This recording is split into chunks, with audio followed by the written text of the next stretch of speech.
May the words of my mouth and the meditations of our hearts be acceptable in your eyes, O Lord, our strength, our Redeemer, and our teacher. Amen. Good morning. Are you okay with me leaving the mask on, or would you prefer me to take it off? Yeah. First time for me being in.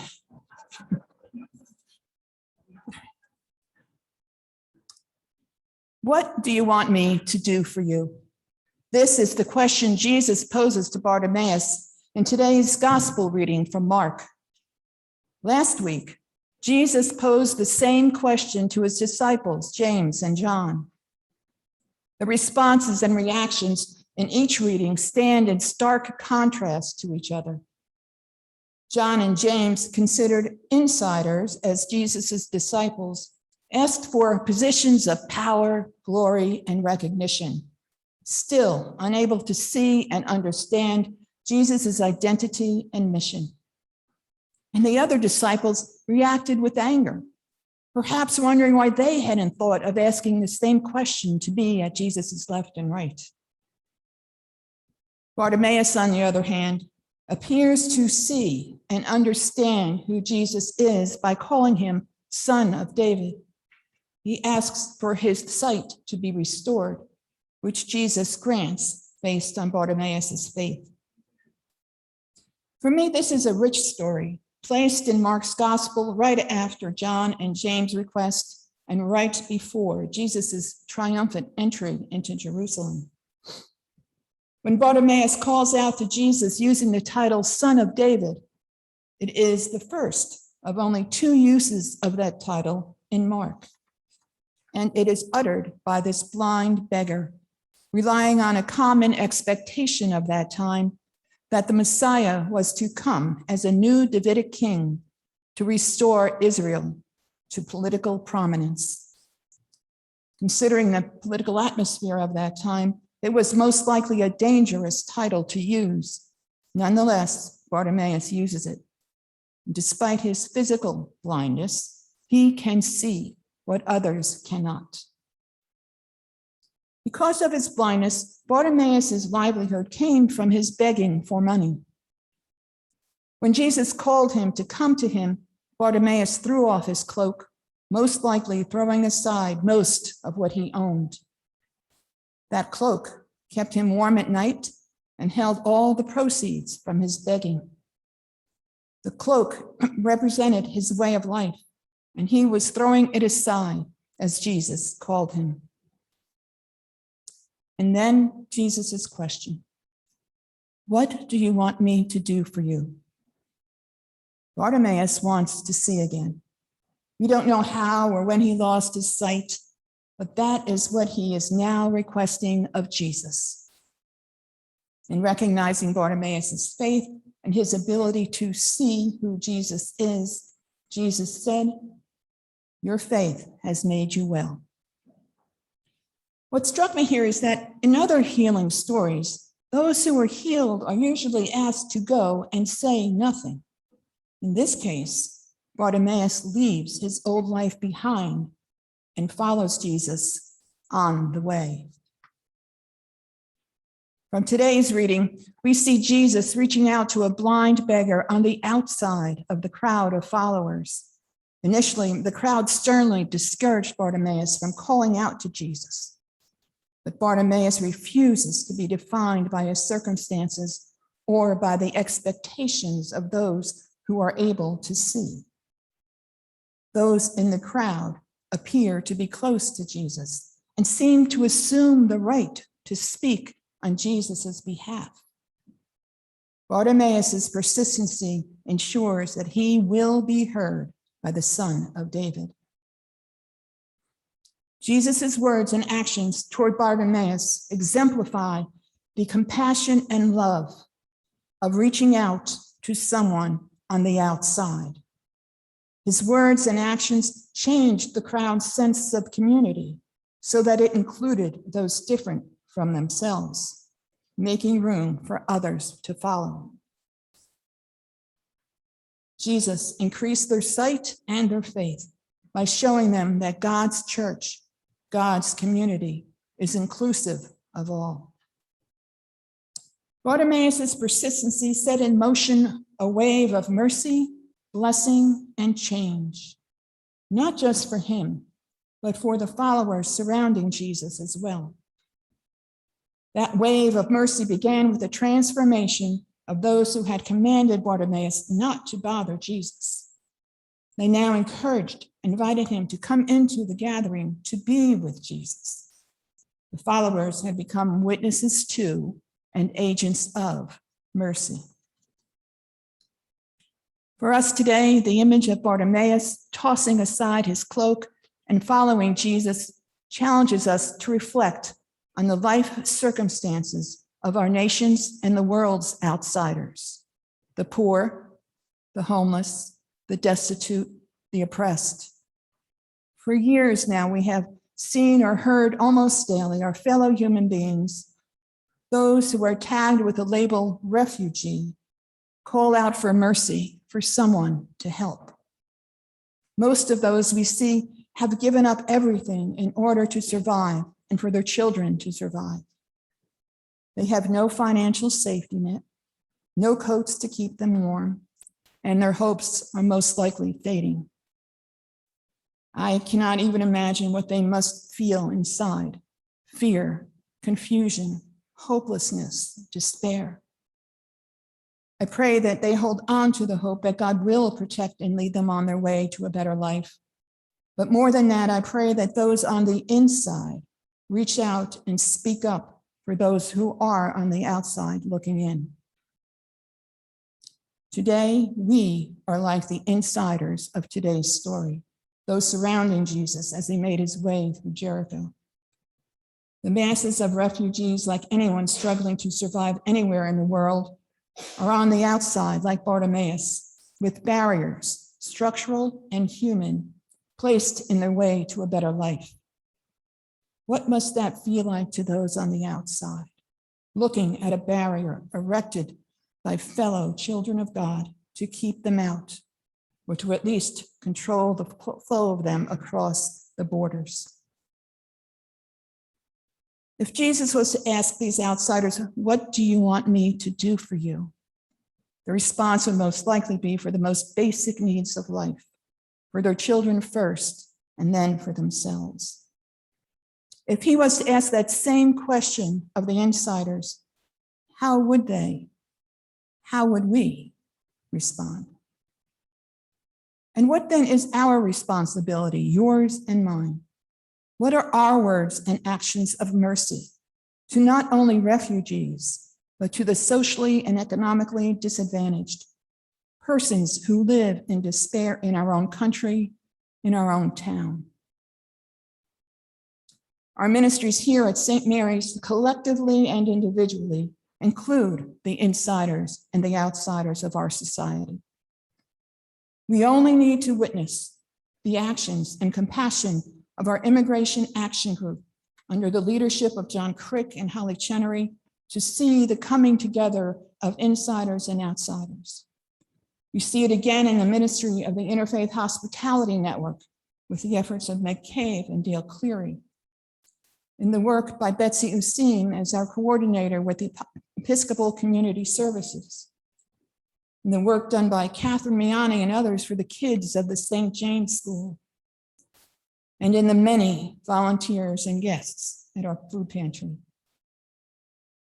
For those of us on the inside, the privileged, it is for us to show compassion and mercy as Jesus did to Bartimaeus, and for others on the inside to hopefully be changed by our example. We need to ensure that our actions and words individually and collectively help make those on the outside feel welcomed and loved and never excluded. I truly believe that this is what makes St. Mary's such a special place. When compared to other places in the world, most Americans benefit from some level of privilege just by living in this country. However, it is clear that some of us benefit more than others based on gender, age, race, economics, and opportunity. That privilege doesn't make any of us better than the other, but it does place us in the privileged position to help those on the outside to follow Jesus's example. As taught to us in today's reading, being near to Christ is not at the exclusion of others, especially those in need. What it requires is the sharing of the love of Christ by welcoming others.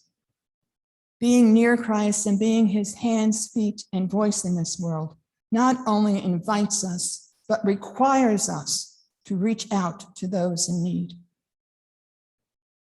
Last week and this week, Jesus asked, "What do you want me to do for you?"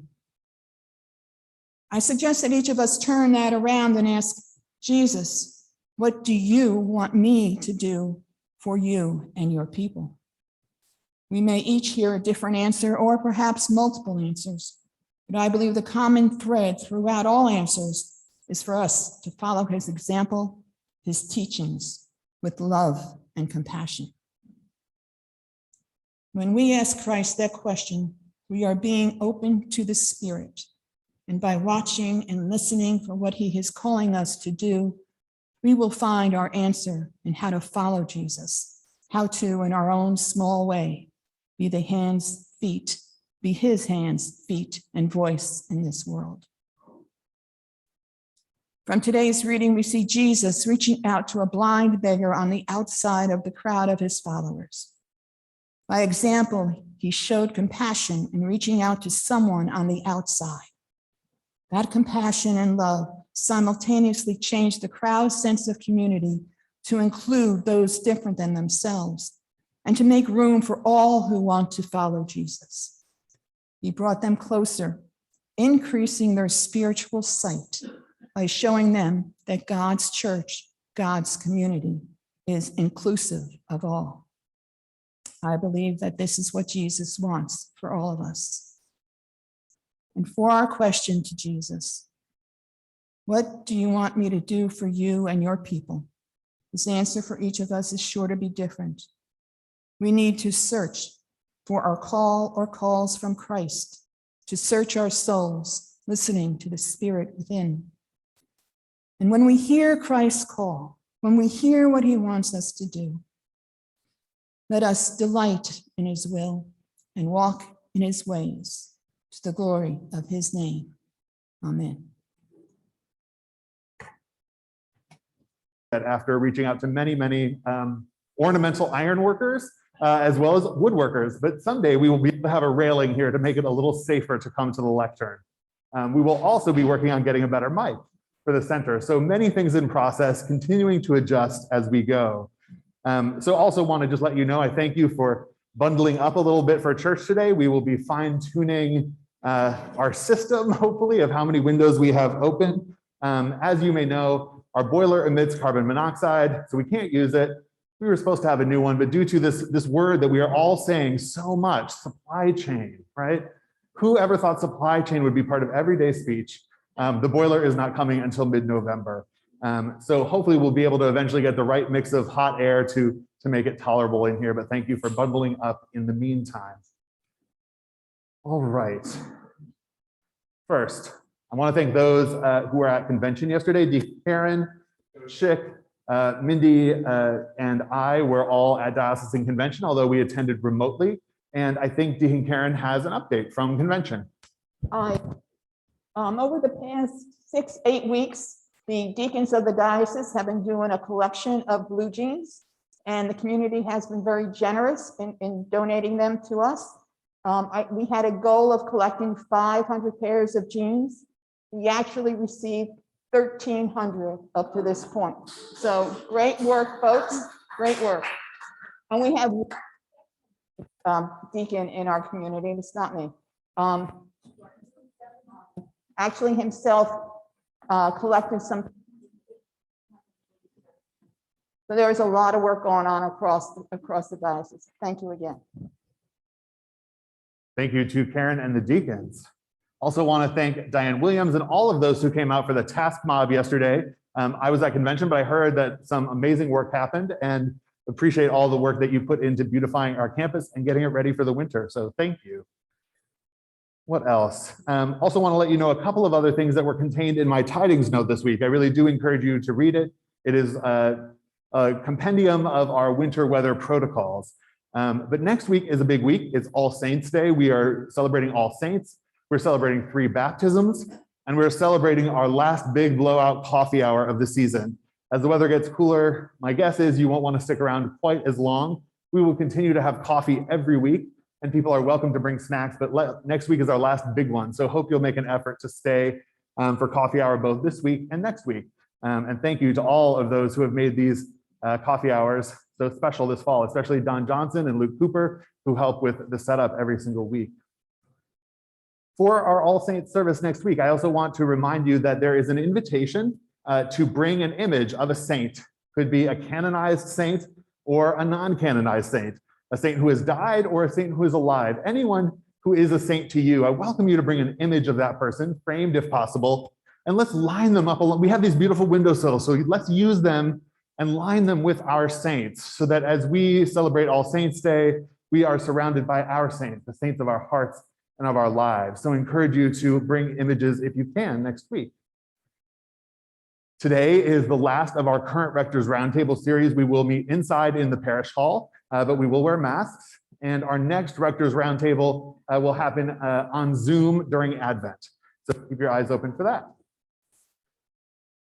All right, are there any other announcements this day? And if there are, we ask you to use the lectern mic. Any other announcements? All right. Well, thanks to all of you who have made pledges already for our pledge campaign. If you have not received a pledge card in the mail, there is one in the inside back page, as well as some information about what pledging is.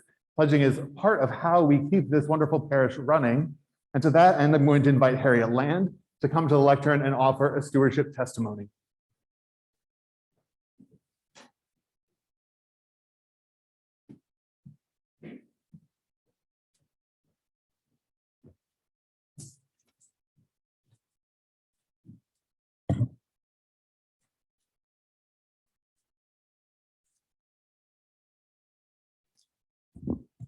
Good morning to everyone. I am without the mask.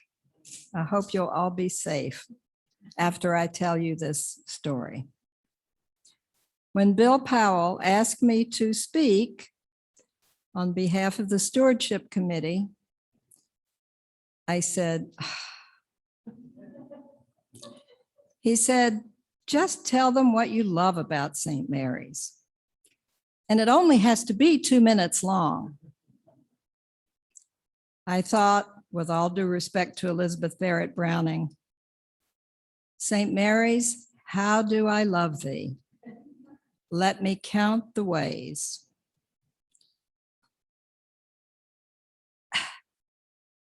But after almost 40 years of being a pledging unit, as the parlance was in those days, of this church, there is not time in the 2 minutes Bill Powell gave me to do that. But I'm giving it a shot. First, I have a story to tell you, so bear with me. When I moved here 40 years ago this month, 1980, I was newly divorced, a single parent of a 7-year-old child, didn't drive a car, and was unemployed. But I was strongly motivated to find an Episcopal church home that I could walk to, where I could sing in a choir. By God's grace, I met Bud and Mary Giersch, who were neighbors on the street where I lived, and they sang in the choir at St. Mary's. And they welcomed me. And in the words of a sign that I saw at St. Luke's Methodist Church, welcome is the essence of worship. And that was certainly borne out in the welcoming that I found at St. Mary's Church through Bud and Mary Giersch. They welcomed me with open arms, that's the phrase. And faithfully, immediately, and ever after, until I learned to drive and bought a car 5 years later, called me every week on Wednesday night for the rehearsals. We had choir rehearsals on Wednesday nights then, as well as on Sunday mornings. They called me on Sunday morning. I never had to ask them for a ride. I never would have. I would have walked. But they faithfully took me to choir all those years and became wonderful friends, not just welcoming members of St. Mary's, but wonderful friends. These, of course, are the parents of our Janet Giersch, who also sang in the choir as a teenager. Right, Janet? And so I want to say that welcoming and acceptance are very closely related. All those things that characterized me in 1980 were things that people did not accept. With respect to Karen's sermon, I was not unwashed, but I certainly was unemployed. And I had prospects, but I did not have a job. I was a divorced woman, AKA a displaced homemaker in the parlance of those days. I was a stranger in a strange land, so to speak, though by choice, not accident or peril or pandemic. I had moved from Charlottesville, Virginia, after my divorce to Ardmore, Pennsylvania. Philadelphia was my promised land, so to speak. And I and my daughter found acceptance and welcome at St. Mary's then, and St. Mary's has been a life-sustaining spiritual home and an extended family for me and my daughter. So many wonderful friends and church community members have I known through these 40 years. So, how shall I count the ways? Well, there are two of them, acceptance and welcome. And there are others, and this perhaps is the most important way. St. Mary's has nurtured my family through all these years. It has seen us, the members, and individually and as a group, have seen us through good and bad times in our life, and have seen the Episcopal Church at St. Mary's through good and bad times in those 40 years. I was so impressed when I came at the time of the ordination of women with the clergy members at St. Mary's, because I think there were at least 4 of the newly accepted women clergy, including Kathy Bickerton and Robin Martin and Woody Woodruff, names that most of you don't know, but some of you do remember. And that was such a wonderful thing for me in the situation I was in. I felt such wonderful support and nurturance, especially from those clergy people. They literally saved my life and my daughter's life. How can I say all the things that St. Mary has meant to me? But I will say this, ending thoughts. I am in a better place now at 80 than I was at 40. Because of the nurturant community of St. Mary's, a community led by intelligent, diverse, inspiring, committed clergy and laity. And in the last decades of these years, with a music program spearheaded by one of the area's finest young choral directors and musicians, And in line with the theme of this year's stewardship program, making a joyful noise, I urge you to take my testimonial to heart and make a pledge to this church. It may turn out to be the best investment you've ever made.